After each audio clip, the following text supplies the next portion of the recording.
Hola, buenas tardes, Luis. Fui Pablo Rodríguez, acá de Yo Opino de Usted También. Gracias por recibir la llamada. Con gusto, mucho gusto. Bueno, Luis, te agradecemos porque en varias oportunidades te hemos llamado y siempre estás, y los compañeros de PVP, y eso lo tengo que recalcar para que la gente lo sepa, porque ya pasó la campaña, pasó un montón de cosas y hay cosas que me ha mandado la gente del Frente Amplio, y hoy vos sos la cara visible también del Frente Amplio, pero hay cosas que de repente cuestan, hay referentes que se prestan y otros que no, pero en tu caso siempre estás, y eso te lo queríamos agradecer. No, con mucho gusto, Pablo. La verdad que es un gusto estar contigo y con la audiencia. Bueno, Luis, te convocamos en esta oportunidad y más que nada también para recordar a unos cuantos compañeros y compañeras que perdieron la vida y hoy están desaparecidas. Y bueno, ustedes lo cumplen el 19 de abril, recuerdan y hacen un homenaje a esas personas. Y en ese 19, más que nada, nos trae a la mente una de las fundadoras del PVP, que fue Telva Juárez, ¿no? Que aparece muerta en Buenos Aires, en Barracas, puede ser, en 1976, desaparecida el 17, ¿no? de abril de 1976, ¿es así? Secuestrada el 17 de abril de 1976, sí. Junto a Eduardo Chisola. Ajá. Y Telva es asesinada y su cuerpo aparece en el barrio porteño de Barracas, ajá, con 4 disparos en el pecho y uno en la cabeza, y aparece su cuerpo el 19 de abril, con signos de tortura y bueno, y la ejecución que realizaron.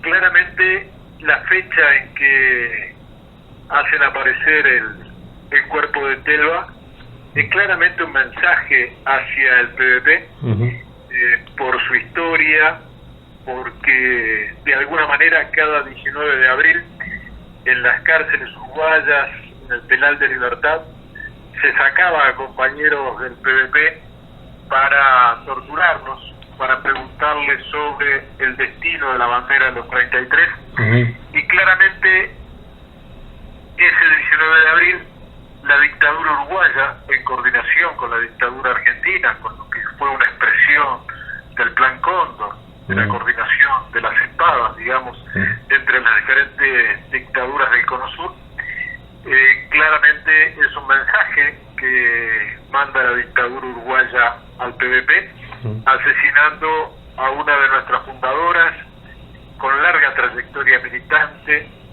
que había estado presa en las cárceles uruguayas. Y bueno, creemos que este homenaje que realizamos todos los 19 de abril incorpora la figura de Telva Juárez, pero también la de Elena Quinteros, la de María Emilia Isla, la de diferentes compañeras y compañeros que constituyen la historia viva de esta organización, que dio una batalla fundamental por la democracia, por la libertad, enfrentando a la dictadura y teniendo siempre como horizonte una premisa básica: la lucha por el socialismo y la libertad. Luis, de alguna manera, ¿sí? Yo ¿por qué tan encarnizados estaban con la gente del PVP en ese momento? ¿Qué tenía en ese momento las compañeras y compañeros, como dijiste, Tota Quinteros, Sara Méndez, Luz Dibarurú, un montón de compañeras? ¿El peligro era pensar distinto o ellos creían otra cosa? Bueno, lo que pasa es que el PVP en todo ese periodo se esforzó por tratar de juntar fuerzas contra la dictadura, por tratar de plantearse una alternativa real de resistencia, cuando había muchos planteamientos que decían hay que desencillar hasta que aclare, la dictadura está muy fuerte. El PVP definió que era imprescindible dar la lucha, la resistencia a la dictadura, para evitar que la dictadura uruguaya siguiera el camino de la dictadura paraguaya, con décadas de Stroessner en el poder, y eso era muy claro nuestra definición, nuestra voluntad de luchar para evitar que la dictadura se entronizara por años en el poder. Para eso, como decía León Duarte, había que abrir espacios políticos para que el pueblo pudiera manifestarse. Y como destacamento organizado de la lucha contra la dictadura, el PVP se planteó la denuncia, se planteó el enfrentamiento a la dictadura, se planteó la necesidad imperiosa de crear un Frente Nacional de Resistencia que generara el acuerdo de todos los sectores de la izquierda e incluso sectores democráticos de los partidos tradicionales, ¿no? La gente que como Wilson venía enfrentando a la dictadura. Entonces, eso era visto por la dictadura uruguaya como un peligro muy claro. ¿Por qué? Porque era la convocatoria a resistir, la convocatoria a luchar, la convocatoria a rescatar los valores y la historia del movimiento sindical uruguayo, de su solidaridad, de su capacidad de organización, de su capacidad de lucha, y como PVP se asumió el compromiso de enfrentar a la dictadura. En un momento de mucha dispersión del movimiento popular, que veníamos todos de una derrota muy grande, bueno, eso significó, eso era el peligro que visualizaba la dictadura. Bien, estaba mirando un poco, Telia tenía 29 años, era estudiante de magisterio, como otros y otras tantas que han desaparecido y o han muerto en manos de la dictadura cívico-militar en aquellos tiempos. Yo ayer estuve en el homenaje a las 3 chicas de abril también, y decía, ¿qué lo parió, no? ¿Cuánta cosa pasó en Uruguay? Porque la otra vez me escribía te cuento un poquito también porque capaz que no entendés. Esta entrevista va para Argentina también. Y me escribía un muchacho de Argentina y me decía, es increíble lo que pasó en Uruguay, ¿no? Con esto, con las pibas de abril y eso. Y sigue impune. Porque lo de Telma sigue impune. Existe una construcción de la impunidad en Uruguay. Una construcción que se debe no solo a los mandos de las Fuerzas Armadas, sino que referentes políticos de primer nivel, como el expresidente Julio María Sanguinetti, cumplió un papel fundamental en la construcción de una cultura de impunidad en Uruguay. Cultura de impunidad que no es solo la ley de caducidad que rigió durante décadas en nuestro país, haciendo posible que zafaran de la justicia los principales asesinos, torturadores y represores uruguayos, sino que se fue generando una cultura en la cual si dar un golpe de Estado, si torturar, si asesinar, si secuestrar niños, si violar presas indefensas no tenía castigo, no era condenado, bueno, se generaba una cultura de impunidad en la cual vale todo. Y de alguna manera en nuestro país durante décadas se fomentó esa impunidad, se la llamó el cambio en paz por parte de Julio María Sanguinetti, pero en realidad era la impunidad de las Fuerzas Armadas, impunidad que fue una construcción de la derecha en nuestro país, pero que autocríticamente tenemos que decir que no siempre desde la izquierda se tuvo una actitud consecuente para enfrentar ese flagelo que contamina el conjunto de la sociedad y que de alguna manera se entendiera que la lucha por la democracia, por la verdad, por la justicia, no es una lucha que está anclada en el pasado, es una lucha que tiene una enorme perspectiva hacia el futuro de evitarle a las nuevas generaciones de uruguayos y uruguayas volver a repetir ese flagelo del terrorismo de Estado. O sea, como se dice en la Corte Interamericana de Derechos Humanos, el luchar por la no repetición implica avanzar en verdad y justicia.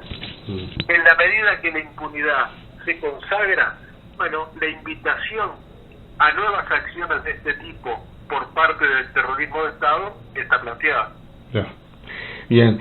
Qué importante lo que decís, Luis, y vos sabés que yo lo ato con todos estos movimientos que hubieron en estos últimos meses con respecto a este gobierno, ¿no? De liberar, no liberarlos, pero sacarlos de donde están y meter a estos asesinos en su casa. Y ¿qué pensás que estas señales que está dando el gobierno de como querer sacar los militares de ahí y bueno, darle prisión domiciliaria? Y otra cosa que me ha llamado la atención, abrir otra, por ejemplo, abrir la cárcel del pueblo, mostrar, son señales que a mí no, en lo personal no me gusta. ¿Qué pensás vos?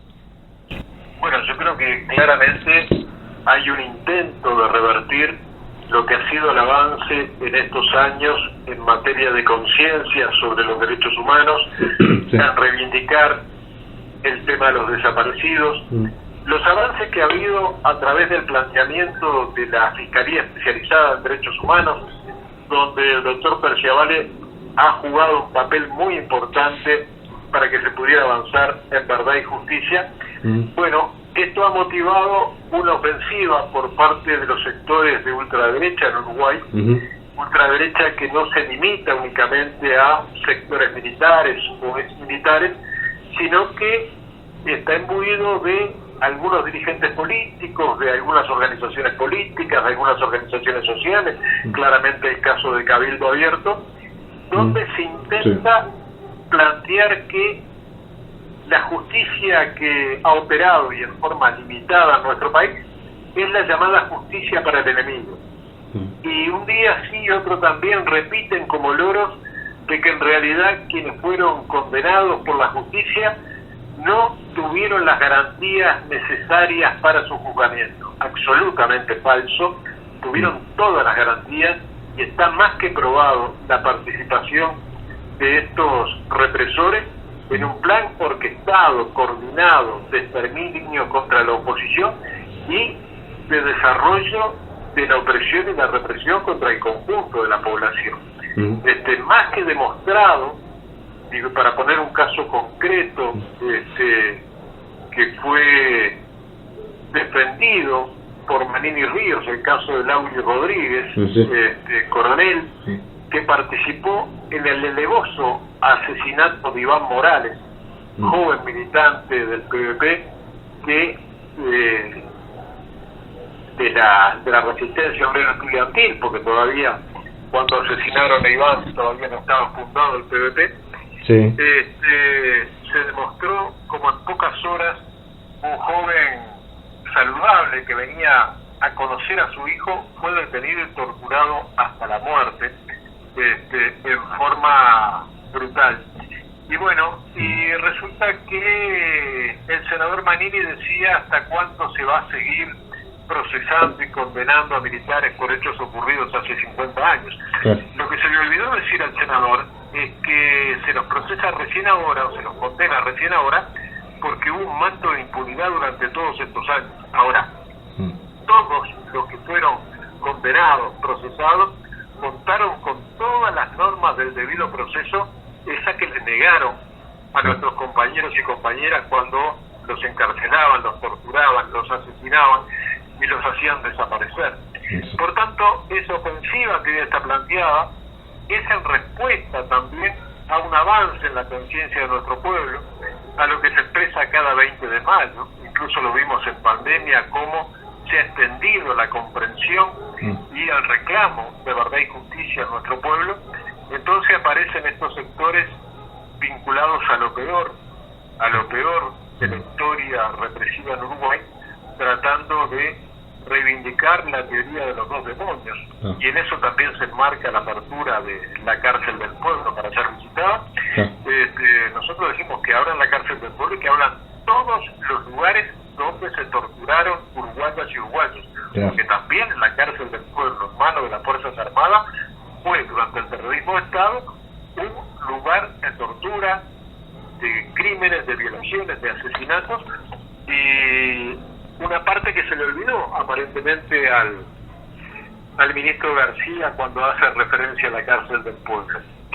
Pero dejar claro que acá no hubo dos demonios, que acá lo que existió fue un terrorismo desarrollado por la maquinaria criminal más perfecta, que es el Estado terrorista, donde no existe justicia independiente, donde se recurría a la llamada justicia militar, y como alguien decía, la justicia militar se parece tanto a la justicia como la música militar a la música, donde el propio Volentieri decía que la justicia militar no era para generar procesos con garantía, sino que eran auxiliares de las Fuerzas Armadas. Y sí, claramente, por ejemplo, los jueces sumariantes durante la dictadura eran los que legalizaban y ponían en acta las confesiones arrancadas en el tacho o en la picana. Por tanto, cuando hoy se cuestiona a la justicia porque ha procesado y condenado a terroristas de Estado, decimos que esa ofensiva es una ofensiva que tiende a falsear la verdad histórica, que tiende a decir lo importante y bueno para el país que fue la declaración del estado de guerra interno en el 72. Podemos remitirnos a las pruebas. A las 48 horas de la declaración del estado de guerra interno, asesinan, fusilan alevosamente a 8 militantes comunistas en la seccional 20, desarmados, defensos. Y bueno, y durante todo el periodo se va desarrollando, y después ya con el golpe consumado, se va desarrollando un terrorismo de Estado que es necesario denunciar, que es necesario que se conozca la génesis, que es necesario saber que acá se torturó, se asesinó, se hizo desaparecer para imponer un plan económico contra los intereses de la gente, un plan económico y una dictadura que fueron apoyados por las cámaras empresariales, ¿no? Cuando en 1973 la CNT convocaba y de hecho se ponía en práctica la ocupación de los lugares de trabajo con la huelga general, las cámaras empresariales, sus representantes, se peleaban a ver quién llegaba primero a saludar a los golpistas de turno. Fue una dictadura, una respuesta de las clases dominantes, y que el papel de los sectores empresariales no fue gratis. A lo largo de la dictadura se traspasaron 6.000 millones de dólares de los bolsillos de los trabajadores, de los jubilados, a los sectores propietarios. Por tanto, muchas veces cuando se discute sobre las credenciales democráticas en nuestro país, hay que decir que mientras los trabajadores, mientras el pueblo uruguayo ofrendaba su vida en las calles, ¿no? Las cámaras empresariales eran parte de ese entorno de la dictadura. Entonces, a veces uno se indigna rápidamente cuando escucha a algún prestigioso dirigente de las cámaras empresariales hablar de que el movimiento sindical no es democrático, decirle, señores, cuando hubo que demostrar en la práctica quién estaba dispuesto a jugarse el pellejo por la democracia, eso lo hicieron los trabajadores y el pueblo uruguayo, mientras que ustedes estaban aplaudiendo la dictadura. Es cierto. Hoy Luis, es que el PVP desarrolló a lo largo de la resistencia a la dictadura ese intento por aglutinar fuerzas, por denunciar, por enfrentar, por poner toda la carne en el asador para enfrentar a la dictadura, que llevó una represión brutal por parte de esta, que dejó decenas de compañeros y compañeras del PVP y de otras organizaciones secuestrados, desaparecidos, que dirigentes históricos de nuestra organización, a nosotros nos secuestraron a 2 direcciones enteras en la década del 70, y se planteaba desde la dictadura que que con eso se había exterminado el PVP. Poco tiempo después, en el 78, los mismos servicios de inteligencia tuvieron que reconocer que el intento de aniquilamiento del PVP había fracasado, porque los militantes que en un primer momento habían ido a Europa habían vuelto a la región, entre ellos uno de los principales referentes históricos, Hugo Cores, que se vino a Brasil, que tuvo contacto con la resistencia en Uruguay, que participó activamente en la resistencia a la dictadura, que hubo una orden de la dictadura de ir a secuestrarlo a Porto Alegre. Van a secuestrar a Hugo Cores en el 78 con Ferro al mando, y secuestran a Lugarcindo Rodríguez y Lilian Celiberti, los hijos de Lilian, Durante todo el periodo sí. Hubo una presencia permanente de los compañeros y compañeras del PVP que no dejaron un solo día durante la dictadura de resistir, soportando golpes muy fuertes, derrotas profundamente dolorosas por lo que significó en vidas de compañeros y compañeras, pero siempre con la profunda voluntad de enfrentar a la dictadura, de organizar pueblo y de luchar por la democracia en todo momento.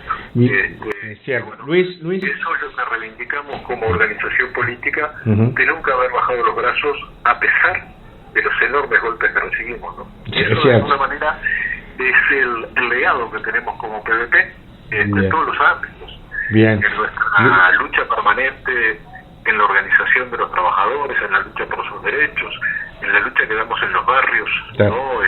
En las organizaciones sociales del oeste, en la presencia en las distintas organizaciones sociales, en nuestra presencia parlamentaria, hoy a través de compañero Daniel Gerard y Nahuel Cafaro, cierto, que integra a Carlos Coitiño y otros compañeros y compañeras.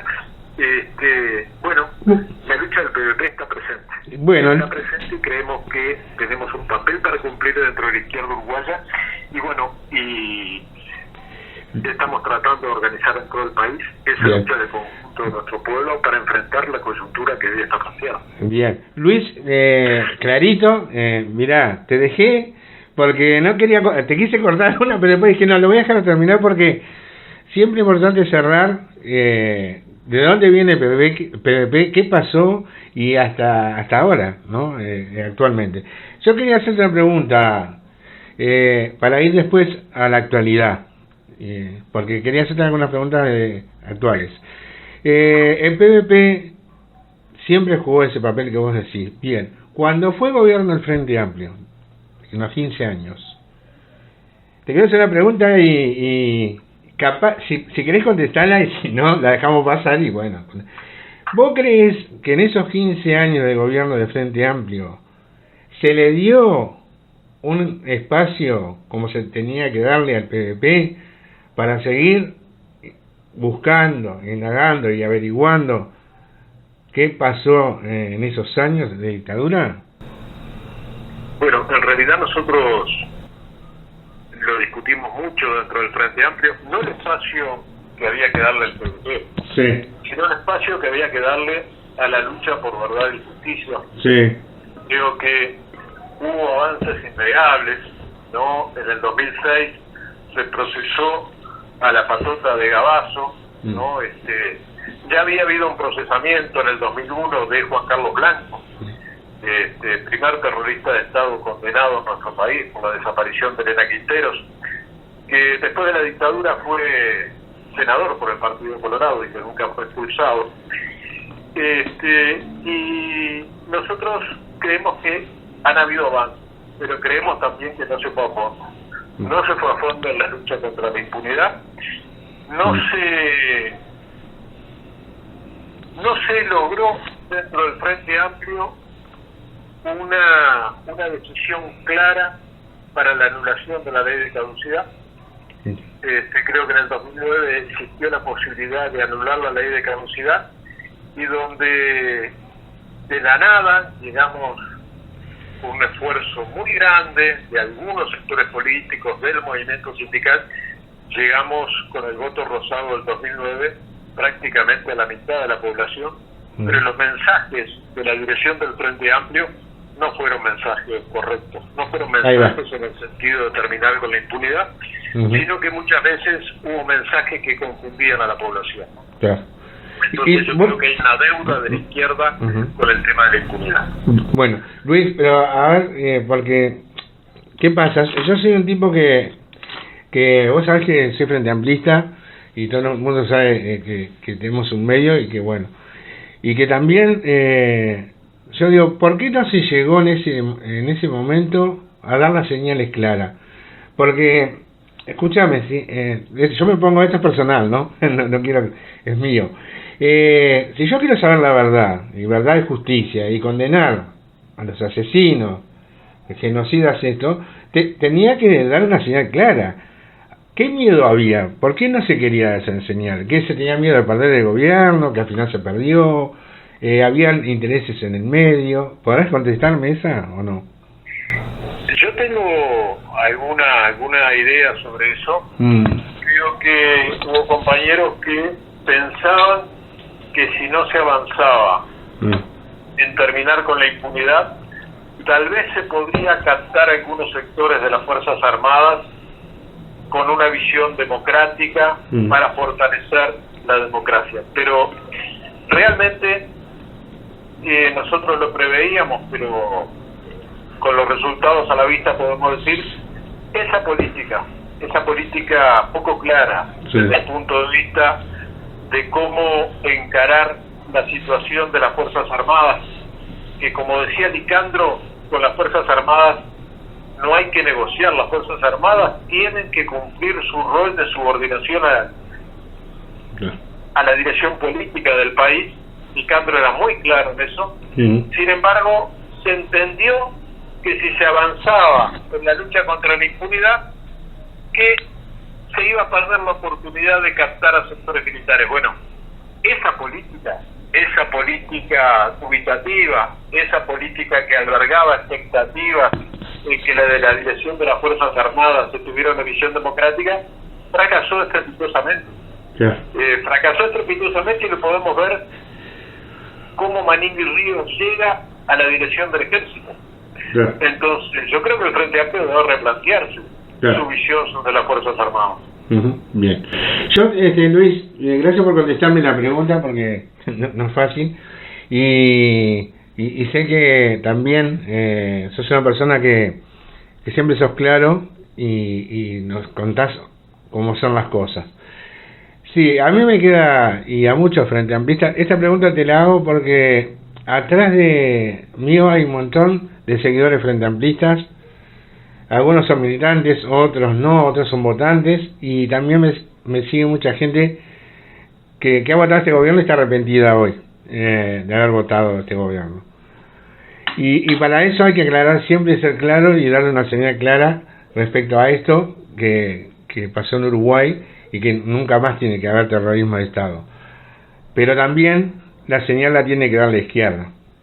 Y vemos, esto es palabra de todos los militantes, una izquierda bastante quieta últimamente. ¿A qué se debe esto? Porque vos sos la cara visible hoy del Frente Amplio. ¿A qué se debe también hoy que está como callado el Frente Amplio y no dice mucho? Bueno, yo creo que el efecto de la derrota electoral del 2019, que fue una derrota electoral, pero fue una derrota política, fue una derrota ideológica, creo que llevó a algunos sectores del Frente Amplio con la mejor intención de pensar al principio del gobierno de coalición que lo mejor era no hacer olas, esperar que los propios errores del gobierno hicieran caer como pera madura el gobierno del 2024 en manos del Frente Amplio. Es una expresión que utiliza habitualmente Carlos Coitiño y me parece que es muy clara, muy gráfica. Y bueno, esa visión estuvo presente al principio del gobierno de Lacalle. No se tenía muy claro cómo salir a enfrentar, se le dio mucho valor a las encuestas que considero que no son reales, ¿no? El propio resultado del 27 de marzo, que no fue lo que esperábamos, pero demostró claramente que el presidente no tiene el 65% de aprobación, como decían las encuestas. Y creo que hay un debate interesante donde algunos sectores planteamos la necesidad de ir al referéndum, la necesidad de enfrentar la política de gobierno, y creo que la voluntad de la gente en la calle, recabando 800.000 firmas en plena pandemia, fue una lesión muy clara para el Frente Amplio de que aún en las peores circunstancias se puede luchar y que hay que tener confianza en la gente. Entonces, creo que a veces falta esa confianza en la gente movilizada, falta esa confianza de entender que no hay avances de las ideas de izquierda e incluso progresistas si no se habla con mucha claridad y no se enfrenta desde el punto de vista conceptual a un gobierno neoliberal que está llevando al empobrecimiento de la enorme mayoría de la población y a concentrar los privilegios en lo que ellos llaman los mayabón. También del Frente Amplio nosotros entendemos, para utilizar una frase que se utilizó mucho al principio del gobierno, que debíamos ser una oposición responsable. Yo estoy convencido que tenemos que ser una oposición responsable. Ser una oposición responsable para la izquierda es organizar pueblo, es organizar la resistencia. No hacer eso sería una actitud profundamente irresponsable. No quedarse balconeando, no tener confianza en la movilización, no tener confianza en la lucha de los trabajadores, sería una actitud totalmente irresponsable. Por tanto, yo creo que el Frente Amplio debe ponerse junto a las organizaciones sociales, sin sustituirlas, sin sustituir al movimiento sindical, ni a FUTBA, ni a los estudiantes, ni a los jubilados, ni al Frente Feminista, ni demás, pero debe estar junto con ellos, marchando junto con ellos, con un mensaje claro de resistir un gobierno que es un gobierno hambreador, que es un gobierno que atenta todos los días contra los derechos de la gente, que intenta criminalizar la protesta popular, que intenta tener los mecanismos jurídicos para que la gente no pueda protestar contra la carestía, contra el hambre, contra la desocupación, contra el hecho de que cientos de miles de uruguayos están comiendo ollas populares. Bueno, para ser una oposición responsable hay que ponerse al frente de la resistencia. Y eso, tal vez sea un debate dentro del Frente Amplio, pero creemos que hay que darlo con mucha claridad, con mucha fraternidad, pero con mucha claridad. ¿Vos Luis, estás convencido que se puede dar una discusión de esa dentro del Frente Amplio? Bueno, de hecho se dio cuando la convocatoria al referéndum, ¿no? Cuando había sectores que pensaban que no había que convocar, que no se iba a llegar a las firmas y demás, y finalmente el Frente Amplio adopta una posición que es la correcta, de participar junto a las organizaciones sociales de ese proceso de recolección de firmas, de denuncia del programa de gobierno y de acumulación de fuerzas que llevó a que, más allá de la enorme disparidad de acceso a los medios de comunicación, de la manipulación permanente que hizo el gobierno, a pesar de eso se estuvo arañando la victoria, ¿no? Bien. Luis, la última, porque ya tengo que salir en un ratito a hacer el programa. ¿Qué pensás de lo que pasó ayer, este préstamo del BID que no sale, los 70 millones de dólares, y bueno, ¿qué pensás de estas maniobras que pues son maniobras políticas que hace este gobierno? ¿Qué pensás de esto, estas señales? Yo creo que muestra claramente que el gobierno nacional no está en absoluto interesado en la calidad de vida de la gente. Y permanentemente está dispuesto a sacrificar, lo hace de hecho, la calidad de la vida de la gente en pos de sus intereses partidarios. Claramente el único objetivo fue, como ellos le suelen decir, poner palos en la rueda al gobierno de Montevideo, evitar que se hagan las obras y por tanto que el Frente no pueda presentar ante la ciudadanía que tiene una política totalmente diferente, que es una política al servicio de una mejor calidad de vida, de la limpieza, del saneamiento en la ciudad de Montevideo. Y bueno, y esto los pinta de cuerpo entero. Ahora, ante eso denunciar, movilizar, tal vez faltó movilización en estos días, más allá que la gente de Ducro se manifestó, que se manifestaron los cooperativistas, los municipales, tal vez faltó una movilización más importante convocada en defensa de los derechos de los montevideanos. Pero creo que esto muestra claramente hasta qué punto ellos utilizan todas las herramientas desde la derecha para generar mecanismos que impidan la acción del movimiento popular y que impidan la acción del gobierno progresista. Bien. Bueno, Luis, te agradezco por haber estado en Yo Opino también, y bueno, habrá seguramente más adelante te llamaremos otra vez. Un fuerte abrazo y muchas gracias, Pablo. No, por favor, a las órdenes. Fue la palabra de Luis Puig, representante del PVP.